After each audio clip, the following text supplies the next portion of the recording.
Hey, come see us on tour. We're going to be in Los Angeles, Columbus, Ohio, Dayton, Cleveland, Cincinnati, Lexington, Kentucky, Burbank, California, and Honolulu. Go to jimmydore.com for a link for tickets. Here's a story ripped from today's headlines, right? So there was documents revealed by Matt Taibbi that show that the Labour Party from England is their objective is to kill Elon Musk's Twitter through advertising focus, meaning harass their advertisers. And I'm just grateful I live in a neoliberal capitalist society where advertising dollars control what I see and hear and think. Isn't that fantastic? So, and by the way, calling the Labour Party to describe these pack of predators, it's like calling Hugh Hefner a feminist.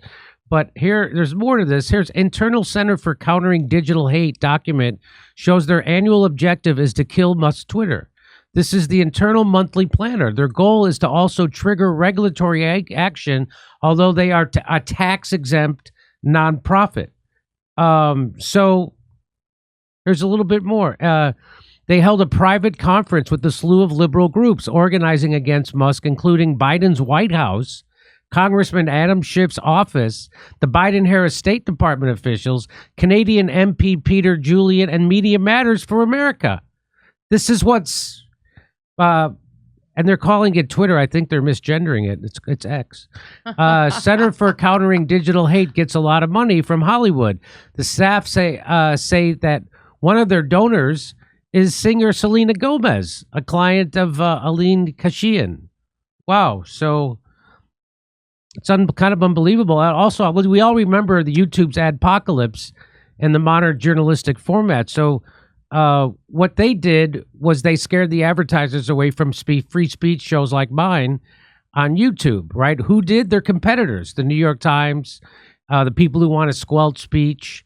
That happened in 2017. So they panicked them, and Google and YouTube lost $750 million in revenue. So anyway, you would be dedicated if you became congressman, the independent congressman from the 7th District in Ohio. You'd be dedicated to protecting free speech like mine, and the antidote to bad speech is more speech, correct? Not 100%. Okay. 100%. And, when you look at this expose that Matt Taibbi has done, and he's been tremendous on all of these issues of freedom of speech and what's happened with the internet colluding, some of the companies colluding with government to try to stifle free speech. If you look at that, and the players in the UK, they're going to, kill off Musk and Twitter. I mean, come on. I mean, it's almost like burlesque. If it wasn't so serious, all these characters involved are a joke, because they're you want to talk about punching above your weight. And you want to talk about having ambitions that inevitably, look, this is the kind of thing that could cause the Tories to take back control of the government in England, because it looks like a bunch of pratfalls where people are pretending that they're going to somehow change the U.S. election. Are you kidding? This is, and they are making an attempt to do it. No, there's no question about that. Yes. But that they have the ambition to do it, that they think they can do it. Come on. I mean, look, we know Russiagate was a fake, okay? Yes. But we also know that what Taibbi exposed here, and these people really think they can do it, as if they don't have enough trouble focusing on things back in the UK. So I think you're going to see the blowback on this, unless Keir Starmer is going to say, wait a minute, we're not for this. You're going to see blowback from the conservatives that will make for a very interesting session in the parliament in the next couple of days.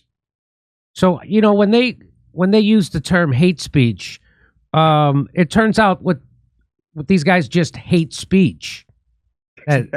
That's really the truth. It means that they don't like. It means they don't like what you're saying. I mean, come on.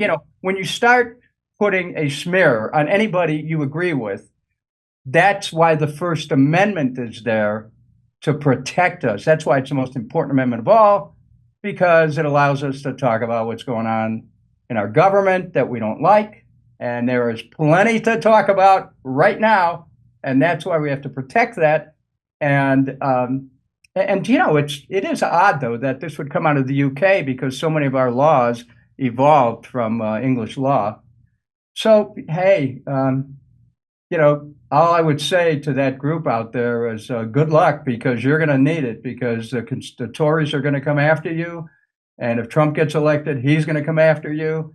And I'll give it a couple days, and you're going to find out that nobody approved of any of this.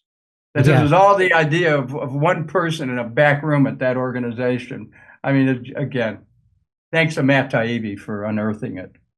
Okay, well, I appreciate you coming on and talk to our audience. Good luck in your election as an independent in Ohio's 7th District. Dennis Kucinich, people could go to... Thanks, Jimmy. People go I to... asked the people... Go ahead. Jimmy, thank you. And people can go to Kucinich.com. Help us out. I'm ready to carry the ball in Congress for the American people. Thanks so much. Hey, come see us on tour. We're going to be in Los Angeles, Columbus, Ohio, Dayton, Cleveland, Cincinnati, Lexington, Kentucky, Burbank, California, and Honolulu. Go to jimmydore.com for a link for tickets.